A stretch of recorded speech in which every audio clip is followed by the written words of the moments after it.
They were the two second-half goals that took Manchester City to yet another 3 points, inspired, though, by that man behind me. Let's get his post-match thoughts. Here is Kevin De Bruyne. Kevin, well played on the back of an international break and against top opposition. How good was that from Man City? I thought it was really good today. Especially the first half, we totally dominated. They had the one chance that was offside with Vardy, but basically it was one team playing. Second half, they did a little bit better, I think, Leicester, but I think if you look at the 90 minutes, it was 2-0. I think we deserved even more goals, and, you know, after an international break, I think that's really well done from the team. In a way, were you surprised by just how quickly you found your rhythm again? It was something the manager spoke a lot about in the week. It isn't easy to do that. Well, I don't know what's going to happen. Obviously, I came back Tuesday after the game, so I started training on Thursday, and half the team started training yesterday. So basically, there's nothing we can do. We can just rest up and be ready, very ready for the game. And I think the manager chose the people who were the longest here. Do you think that helped, picking the freshest team possible? Well, sometimes yes, sometimes no. But obviously, when you win the game, it's always the right pick, isn't it? And the team does really well. So, but yeah, the team did really well. So I'm really pleased. What was said at half-time? Because you'd been dominant, but you weren't ahead. To do the same. Obviously, we created chances, and we should have scored, but that happens, you know. We knew the way that they play against us. It's going to be really difficult. They play really defensive, so we have to be patient, and I think that's what we did. And very happy for Mendy then to break the deadlock. Yeah, motivated at all by the last game against Leicester, way back in September, I think it was. It doesn't really matter, you know. That was a bad game from us, and they deserve to win. But that's such a long time ago, and I think we picked it up during the season. And we did well, so I'm really happy. Doesn't go down as an assist, but I guess you'll be really pleased with your role in the second goal, the way to pass. Well, it doesn't matter. You know, in the end, I'm here to provide for the team, and if I can set my teammates up and they finish it, I'm happy. You know, it's one win more. And it's good to get in the rhythm because Tuesday is another game. And have you calmed down now? It just looked like a little moment at the end where we don't normally see you like that. No, it happens. I thought something was a little bit serious, but that's football. It's a contact sport. They say it's a yellow, so it's fine. Okay. Now, what is serious is his ability that he shows week in, week out, because this man has said to me, if there's one player you could play with in your career, it'd be this guy. I mean, what about the level of performance today? Yeah, there's no one in the world that I'd prefer to play with in this day and age than that lad. I mean, the way he touches the ball there, left foot, right foot, and then swings in a brilliant ball with his left foot. Then he shows a dipper, you know, how we can get that up and down.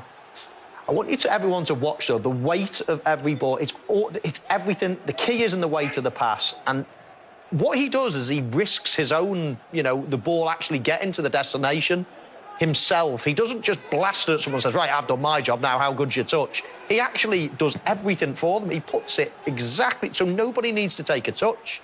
I mean, this is unbelievable. Two defenders are an inch away from it. There. And as you said, he doesn't even need to take a touch, Jesus. It's just rolling perfectly for him. I mean, imagine it, Wrighty. Imagine playing with him. I know. It's only because it's that there, even that, he's got to score, Mahrez. Should have scored 2 today, Mahrez, but it's the quickness of his thinking as a forward who, like myself, who wants to attack that space.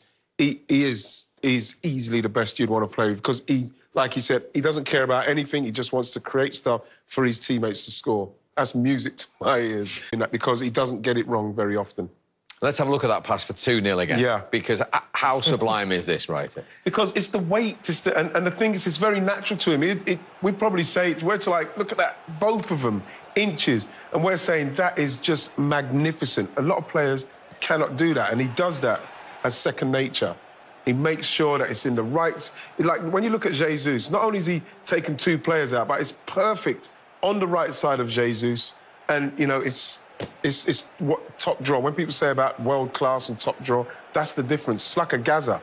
When them guys pass the ball to you, they take players out so you get the time to take the touch. I just love the way he takes all the risk himself. As I say, he can hit that ball, that pass harder. He can hit half of these passes harder and make it more difficult for the attacker, but then the attacker's got to take a touch and make his own decision. He doesn't only thread the eye of a needle, he doesn't only see the pass in the first place before anyone else, but then he puts it on a plate so that the attacker doesn't even have to think about it himself. He doesn't have to take a touch. It's just perfectly rolled into his path. And then, right, do you want to shoot or do you want to pass it across to your mate Sterling? It's unbelievable how he you know, like, because sometimes he'll give the ball away and people think that's a bad ball. But it wasn't really. As I say, he's constantly taking all the risk on his own shoulders by making the passes even harder than they should be. That's how good he is. He's going for a 10 out of 10 as opposed to a 9 out of 10 that he can do all the time, just to make it easier for someone else because he is so capable. That's what we've come to expect. What we haven't come to expect is goals from Benjamin Mendy, and particularly from his right foot. But in terms of if a striker had scored this, you'd be praising him to the hill. Yeah, because his composure at the vital time was absolutely brilliant. Because when it comes back in, it comes onto his left foot. I'm sure people think he's just going to hit it there. But that touch there, and to keep it close enough so as the other defender's not trying to come in and block him on his weaker foot, it's top draw. Now, you see, Tielemans there, he's seen him to... I think that this is Tielemans' responsibility. See, Albrighton's got Jesus, he's got his eye on him, and he ends up getting on the inside of him, which is good. But Tielemans, again, he has another look there. He knows that he's there. So at some stage, you want to try and be engaging, getting a bit closer. Now what he's done, he's got drawn into the ball, and now Benjamin Mendy's got the time, and then this is quality there. He's kept it close enough to him where he can then get a nice strike on his weaker foot. And you look at him, really concentrated on the way he's slotted that way. Really, really good goal. Maybe that's why Pep was so surprised. He took it like a forward. It was a great shot. Took it like a forward. It was a brilliant shot. But being so one-footed, because Mendy is very left-sided, it probably helped him in that situation, because we all thought, wow, why didn't he shoot there? And he cuts it onto his weaker foot.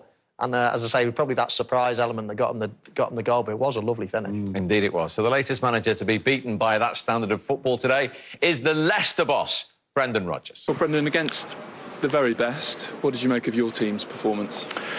Yeah, I thought for large parts of the first half we defended well.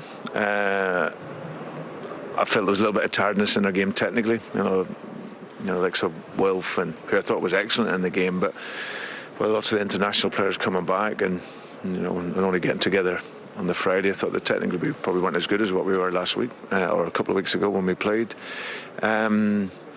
We're disappointed with the goals. The 2 goals comes at just that moment when we start to chase it a little bit, and then they open up the space in the middle when De Bruyne gets turned. And from a throw-in that we spoke about, they want to throw it into the middle of the pitch, and they get out too easy on that one. Apart from that, we had some decent chances in the game, but listen, the best team has won the game, so we have no excuses. No excuses, but you felt they could have done better today? Well, I think so, simply because, like at the start of the show, I said I'd fancy them to have a go at City, simply because City will be wary of them, what they can do. But then you have to turn it around again and think to yourself, well, City gave them no opportunity to get played. Tielemans couldn't quite get into the game to get himself on the ball to maybe release Iniacho, maybe release Vardy. And Brendan Rodgers saying he thought they defended well in the first half. I thought that City just didn't, they weren't as clinical as they could have been. Because like Kevin De Bruyne said, it was only one team playing. And he's right. And in the end, that could have easily been a 4-0, and he wouldn't have no complaints with that. He'd have had to take that on the chin. Did they show them too much respect to begin with, Leicester? Yeah, I think so. I think this was, you could argue before the game, this was the perfect time to play them after an international break with Manchester City going for the for the Champions League in midweek. They've rested a few of the big hitters. You mentioned before the game the stars that were on the bench. So this was an opportunity, I felt, against Manchester City with those different elements in play. But never, ever, at any stage did I think that City were out of control of the game. Always under control, always calm, collected, cool. OK, didn't score in the first half, but it was a matter of time, and they just showed their class in the end. So Manchester City 11 points away from the title. Next up,